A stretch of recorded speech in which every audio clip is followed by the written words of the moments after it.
आप लोगों ने आने वाले म्यूनसिपैलिटी इलेक्शन में सब ने एक साथ होना है। हम मुश्तरका फैसला करेंगे। छोटे जाती मफाद में आकर हम फिरका परस्त ताकतों को यहाँ से कामयाब नहीं होंगे। इस बात का आपको वादा करना पड़ेगा। वादा है, वादा है। देखो एक बात समझो नंबरदार साहब, एक बात समझो। एमएलए रजौरी इफ्तिखार अहमद का दावा, लोकल बॉडीज इलेक्शन में जीत पक्की।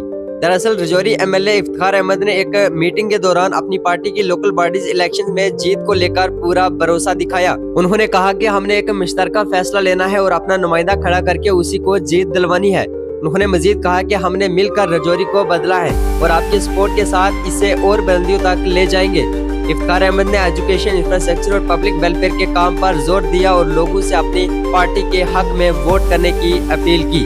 बहरहाल आप अपनी राय हमें कमेंट सेक्शन में जरूर दीजिएगा।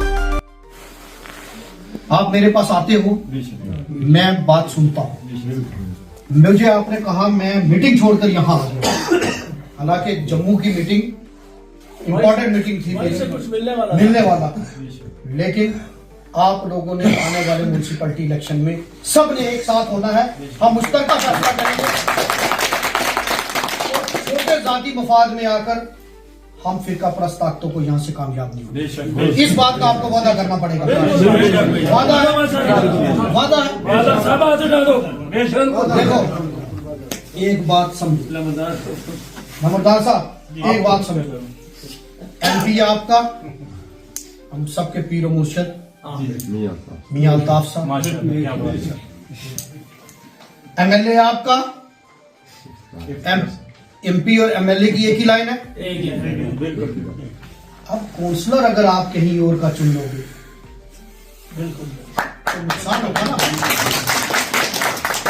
तो क्यों ना एमएलए, एमपी और काउंसलर तीनों एक ही लाइन के हों। अब आप ये कहोगे कि भाई हम यहां भेदभाव कर रहे हैं। इफ्तिखार अहमद के बनने से किसी मजहब के आदमी को खतरा नहीं,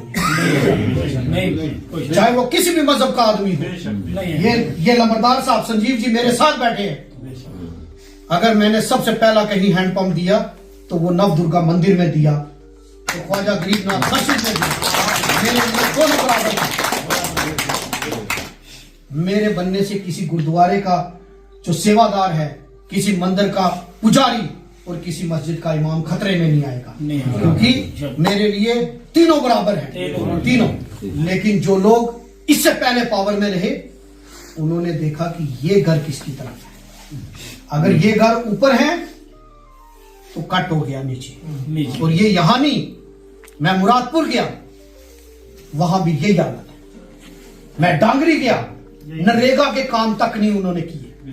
और आज वो कहते हैं कि हम सबका साथ, सबका विकास और सबका विश्वास की बात करते हैं। आप कहते हैं कि आप डिस्ट्रिक्ट वाइस प्रेसिडेंट थे, क्या आपके जज्बात, आपका जमीर उनके बीच में बैठ के आपको सोच नहीं आती?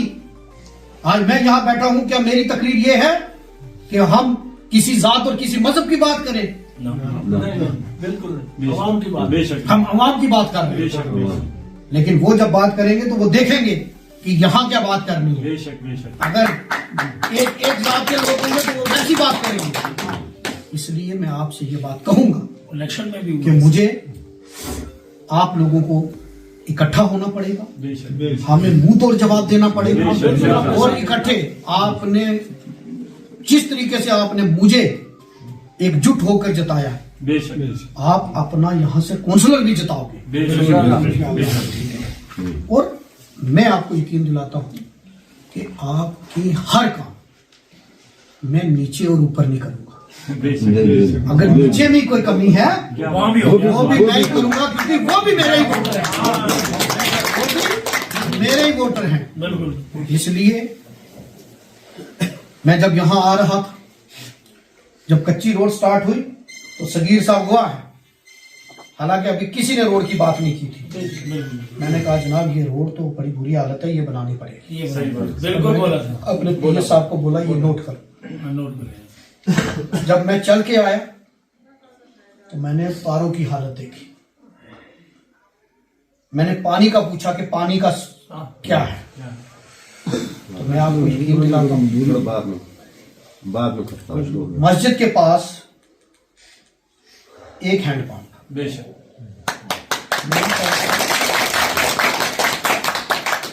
अब ये चीज दोबारा एक चीज देखना कि यहाँ हैंडपंप निकलेगा या नहीं निकलेगा, थोड़ा सा पूरे कर लेंगे। वो देखो देना मेरा काम है। लेकिन अगर क्या होता है आजकल टेंडर वर्क होता है, जी जी सर।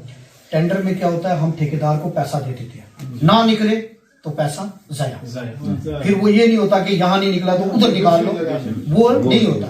इसलिए देख लेंगे हम इंशाल्लाह। सूटेबल जगह देखो, आप उसको थोड़ी दूर भी करके आप उसमें पाइपें शाइपें डाल के टैंकी बना लो। मेरी तरफ से एक हैंडपंप जो है इस मस्जिद शरीफ को है, और उसके लिए भी आपको जो पानी का इंतजाम है। और रोड की ये जो हालत है, यहाँ रोड तो है ही नहीं, है ही नहीं, रोड तो नहीं है। तो मैं